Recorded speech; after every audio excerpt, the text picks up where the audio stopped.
Atos capítulo 1. Mas recebereis poder ao descer sobre vós o Espírito Santo, e sereis minhas testemunhas, tanto em Jerusalém, como em toda a Judéia e Samaria, e até aos confins da terra. Versículo 8. Por 3 anos e meio, os discípulos receberam instrução da fonte de toda a sabedoria. Andaram lado a lado com Jesus, testemunhando todas as suas obras e assimilando as suas palavras. Na escola de Cristo aprenderam as mais ricas lições, os mais incríveis ensinamentos e o maior dos ofícios, o discipulado. Não foram simplesmente ensinados, mas preparados para perseverar até o fim, ainda que severamente provados.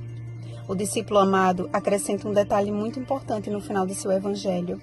Na primeira aparição de Cristo a seus discípulos, após sua ressurreição, Jesus soprou sobre eles e disse-lhes: recebei o Espírito Santo.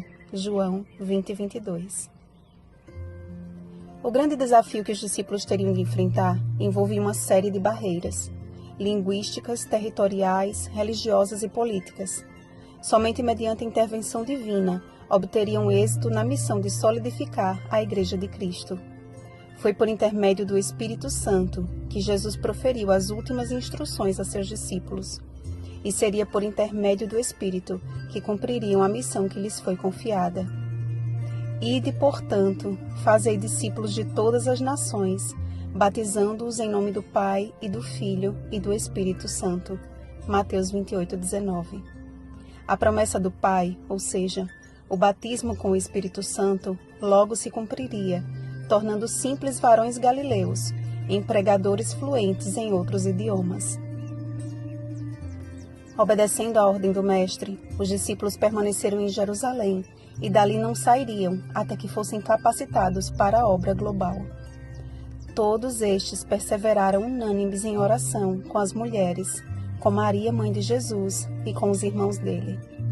Certamente, os momentos de oração com Jesus e o exemplo que lhes deixou de especial comunhão com seu Pai, os motivou a fazer da oração o seu combustível espiritual. Em preciosas reuniões de oração e sincera súplica, os fiéis se reuniam e, como Jó, confessavam: nós te conhecíamos só de ouvir, mas os nossos olhos te viram, por isso, abominamos o nosso eu e nos arrependemos no pó e na cinza.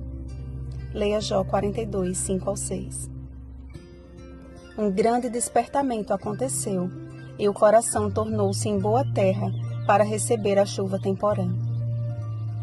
Mas em meio a uma assembleia de umas 120 pessoas, levantou-se Pedro no meio dos irmãos e propôs que um novo nome fosse indicado para ocupar o lugar de Judas na 12ª cadeira do grupo apostólico.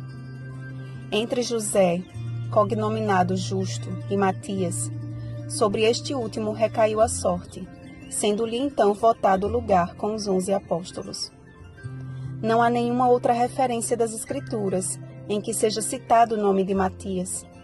Notem que, novamente, Pedro toma a frente da situação, mesmo que houvesse uma profecia acerca da substituição do traidor.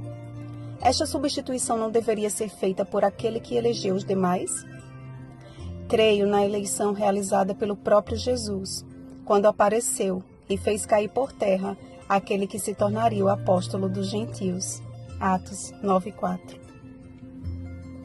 Quantas vezes nos achamos sábios demais para ficar calados, quando o silêncio seria a maior prova de sabedoria? Quantas vezes colocamos nossas especulações à frente da vontade de Deus e usamos o assim diz o Senhor de forma equivocada ou imprudente? Oh, quanta longanimidade e misericórdia Deus tem nos concedido! Quanto amor por uma gente que insiste em tomar para si os méritos da imperscrutável inteligência divina! É lógico que Pedro ainda tinha uma longa estrada a percorrer no processo de transformação e santificação, e as Escrituras deixam isso bem claro. Mas a natureza humana de Pedro, e a de qualquer outra pessoa, não significa que somos um caso perdido. Apesar dele mesmo, Pedro se uniu a outros seres humanos repletos de defeitos e juntos reconheceram na oração a sua total dependência de Deus, recordando as palavras de Jesus quando disse: sem mim, nada podeis fazer. João 15:5. Diante de nós está um dever tão solene quanto o foi o da igreja primitiva.